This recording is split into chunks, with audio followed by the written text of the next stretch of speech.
سلام فکتیا. میدونین صاحب گرونترین خونه دنیا چه کسیه؟ توی این ویدیو 10 تا از گرونترین خونه های دنیا رو میخوام بهتون معرفی کنم.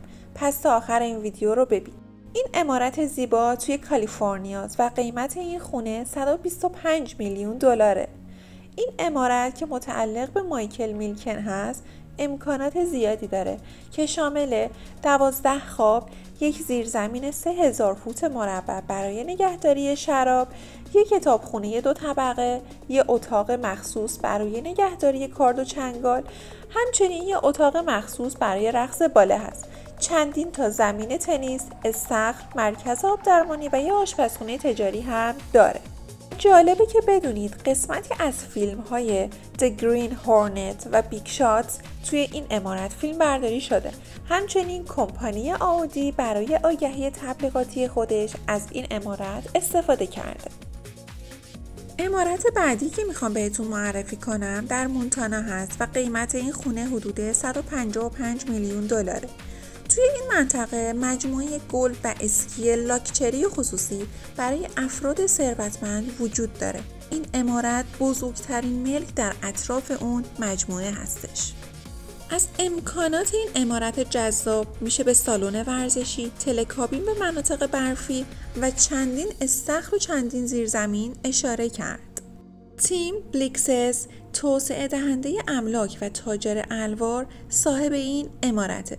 تیم همراه با همسرش توی این عمارت زندگی میکردن و کلاب یلوستون رو تأسیس کردن، اما جدیداً از همدیگه جدا شدن و کلابشون دچار ورشکستگی شده. 8مین عمارت گرونی که میخوام بهتون معرفی کنم توی کالیفرنیاست و قیمت اون حدود 195 میلیون دلاره. جف گرین یکی از کارآفرینای مشهور در زمینه املاکه که صاحب این عمارت مجلل به وسعت 53,000 فوت مربع است. این خونه به سبک خونه‌های مدیترانه‌ای ساخته شده که شامل 12 تا خواب، چندین استخر شنا، سالن نمایش، استخرهای آینه‌ای، سالن بولینگ، چندین زمین تنیس، یک پارکینگ بزرگ و چندین آبشار بزرگه. این خونه دارای یک باغ بزرگ و جذاب، همچنین سالن رقص عمومی و رقص باله است که گنجایش 1000 نفر مهمون رو داره. 7مین عمارت در فلوریداست که قیمت اون حدود 195 میلیون دلار یا بیشتره. مونالاپان یکی از گرونترین عمارت‌های جهانه که تو سال 1940 ساخته شده و برای اولین بار در سال 2016 برای فروش گذاشته شد. این عمارت توی یک جزیره واقع شده. وسعت مونالاپان 63,000 فوته. همچنین این عمارت 33 اتاق داره.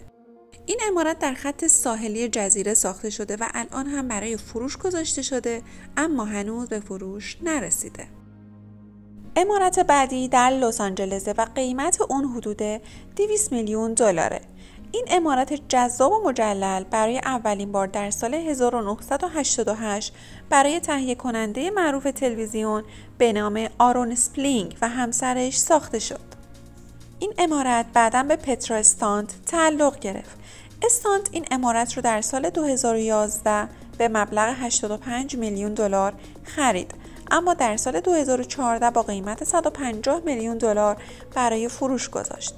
ارزش تقریبی این عمارت در سال 2016 حدود 200 میلیون دلار تعیین شده. این عمارت با مساحت 57,000 فوت مربع که دارای حداقل 14 اتاق خواب، زمین تنیس، همچنین پارکینگ با ظرفیت 100 ماشین هست رو داراست. همسر آرونی که از اتاقهای این عمارت رو برای نگهداری کلکسیون عروسک‌های با ارزش اختصاص داده بود. 5مین عمارت هم در کالیفرنیاست که قیمت اون حداقل 200 میلیون دلاره و متعلق به الیسون هستش. این عمارت به سبک ژاپنی ساخته شده و 23 هکتار وسعت داره. این عمارت شامل 10 تا ساختمان، یک سونا، قهوه خانه، یک دریاچه مصنوعی و استخرهای ماهی هستش. عمارت الهام گرفته شده از قصر یک امپراتور ژاپنی در قرن 16. الیسون به عنوان مشتاق‌ترین خریدار خانه در دنیا شناخته می شود. 4مین عمارت زیبا در لندن هست که قیمت اون حدود 222 میلیون دلاره. وسعت این عمارت 55,000 فوت مربع می باشد. بزرگترین تولید کننده فولاد در جهان به نام لاکشمی میتال صاحب این عمارت مجلل هست که به عنوان یکی از 100 مرد ثروتمند هند شناخته میشه. گویا میتال این عمارت رو برای پسرش آدیتا خریده است. 3مین عمارت گرون دنیا در کالیفرنیا است که قیمت اون حدود 250 میلیون دلاره. این عمارت با مساحت 38,000 فوت مربع در 4 طبقه ساخته شده که امکانات بسیار بسیار زیادی داره. همچنین دارای یک سالن نمایش با تم جیمز بانده.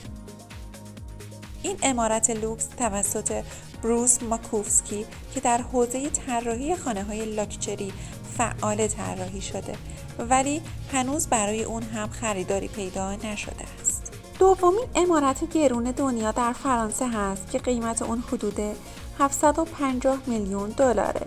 این عمارت متعلق به لیلی سافرا از خیران برزیلی و همسر ادموند سافرا بانکدار برزیلی لبنانی می باشد. مساحت این عمارت 50 هکتاره و بسیار لوکسه. این عمارت برای اولین بار در سال 1902 توسط پادشاه دوم بلژیک ساخته شد و به یکی از معشوقه های خودش هدیه داده بود. جالبه که بدونید از بخش‌های اصلی این عمارت در سال 1955 در فیلم تو کچ ا تیف که ساخته آلفرد هیچکاک هست استفاده شده. این عمارت در سال 1988 توسط ادموند سافرا خریداری شد و بعد از مرگش در سال 1999 اون رو برای همسرش باقی گذاشت. و اما گرانترین خانه دنیا.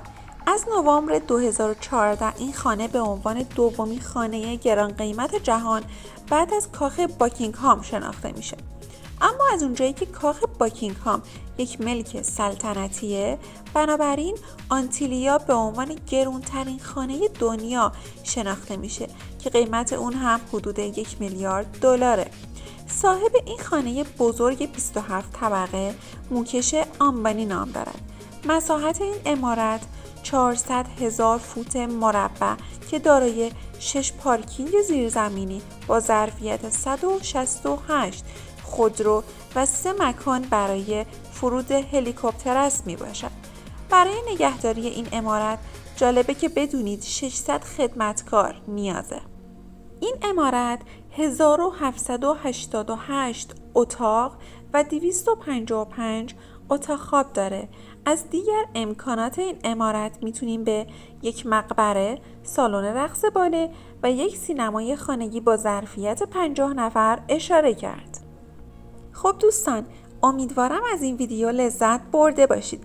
لطفاً برای حمایت از کانال دکمه سابسکرایب رو بزنید و توی کامنت ها به هم بگید از چه موضوعاتی براتون ویدیو درست کنم.